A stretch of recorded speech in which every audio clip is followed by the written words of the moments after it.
Hello guys আসসালামু আলাইকুম welcome to my YouTube channel.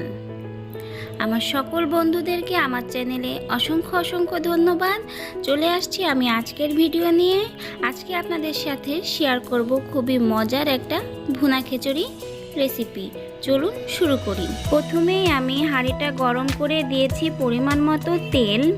তেলটা যখন গরম হয়ে যাবে এ পর্যায়ে এসে আপনারা দিয়ে দেবেন পেঁয়াজ কুচি, রসুন কুচি, স্বাদমতো শুকনো ঝাল ও কাঁচা ঝাল।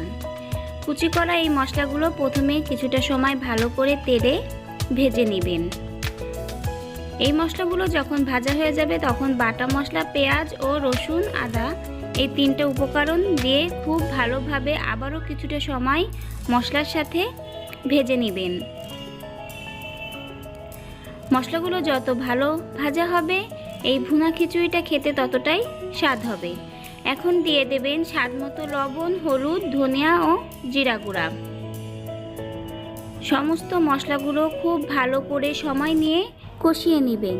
এই খিচুড়ির রেসিপিটা আপনাদের সাথে আমি আগে শেয়ার করার কথা বলেছিলাম, তাই আজকে আপনাদের জন্য শেয়ার করলাম। এখন ধুয়ে রাখা চালগুলো দিয়ে দিবেন, আর চালে কোনোরূপ পানি রাখবেন না, সমস্ত পানি ঝরিয়ে নেবেন। চালটা দিয়ে কিছুটা সময় আবার ভালো করে মশলার সাথে ভেজে নেবেন। চালটা যখন ভালো করে ভাজা হয়ে যাবে এখানে ধুয়ে রাখা ডালগুলো দিয়ে কিছুটা সময় ভালো করে চাল ডাল একসাথে মশলার সাথে ভেজে নেবেন। ভিডিওর এ পর্যায়ে এসে আমার বন্ধুদের কাছে বলে রাখি, ভিডিওটা যারা দেখছেন তারা অবশ্যই একটা লাইক করে দিবেন এবং ভালো লাগলে আমার চ্যানেলটিকে সাবস্ক্রাইব করে যাবেন। আমি এখানে গরম মশলাটা দিতে ভুলে গিয়েছিলাম, তাই এ পর্যায়ে এসে আমি গরম মশলাগুলো দিয়ে পরিমাণ মতো গরম পানি দিয়ে দিয়েছি। আর গরম পানি দিলে খিচুড়িটা খুবই তাড়াতাড়ি হয়ে যাবে। আর আমি এই খিচুড়িটা সেদ্ধ চাল দিয়ে করেছি, আপনারাও চাইলে বাসায় এইভাবে সেদ্ধ চাল দিয়ে ঝটপট খিচুড়িটা করতে পারেন।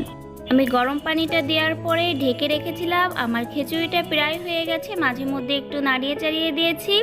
তো দেখতেই পাচ্ছেন আমার খিচুড়ির পানিটাও প্রায় টেনে আসছে। এখন আমি এটাকে ভালো করে মুখটা আটকে দমে রেখে দিব, যাতে বাকি যে পানিটুকু আছে সেটা খুব ভালো করে টেনে ভুনা খিচুড়িটা রেডি হয়ে যায়। যে সকল বন্ধুরা আমাকে সবসময় সাপোর্ট করেন, আমার ভিডিওগুলো দেখেন, তাদেরকে অসংখ্য ধন্যবাদ। সবসময় আমার পাশে থেকে এভাবে আমাকে সাপোর্ট করে যাবেন। ইনশাল্লাহ আমিও আপনাদের পাশে আছি। ঢাকনাটা এখন আমি সরিয়ে নিয়েছি। দেখুন আমার খিচুড়িটা তৈরি হয়ে গেছে, কোনোরূপ পানি নাই, একদম পারফেক্ট ভুনা খিচুড়ি হয়েছে। খিচুড়ি রেসিপিটা আপনাদের কাছে কেমন লাগলো অবশ্যই কমেন্টে জানাতে পারেন। আর ভালো লেগে থাকলে লাইক ও শেয়ার করে আমার পাশে থাকতে পারেন। তৈরি হয়ে গেল আমার দারুণ মজার স্বাদের ভুনা খিচুড়ি, সাথে আছে বেগুন ভাজি, ডিম ও সালাদ। কেমন হলো আমার এই খিচুড়ির রেসিপিটা সেটা কিন্তু আমাকে কমেন্টে জানাতে পারেন। আর এই ভুনা খিচুড়ির রেসিপিটা খুবই ঝটপট করে করা, সে কারণটাও আমি আপনাদের সাথে আগেই শেয়ার করেছি। ভিডিওর ভিতরে যদি কোনোরূপ ভুল ত্রুটি হয়ে থাকে ক্ষমাসুলভ দৃষ্টিতে দেখবেন। আর যে সকল বন্ধুরা তাদের মূল্যবান সময় দিয়ে আমার এই ভিডিওটা দেখেছেন তাদেরকে অসংখ্য ধন্যবাদ।